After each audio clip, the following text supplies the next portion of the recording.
দারুণ।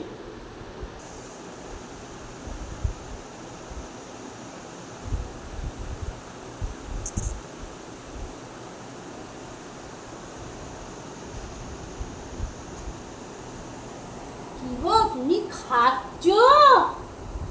মাকে দিলে না, তুমি খাচ্ছ, একা একাই খাচ্ছ? হাই হাই রে, কি কপাল! বিয়ের সময় বলেছিলে না তুমি আমার ভাত খাবারের ভার নেবে? ভাত কাপড়ের ভারের কথাটা তুমি বলছো?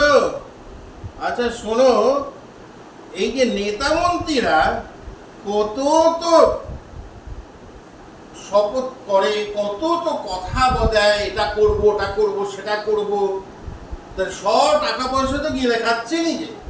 তো আমি তো একা সিঙ্গাড়া খাচ্ছি, তোমার এত জ্বালা ধরছে কেন গো?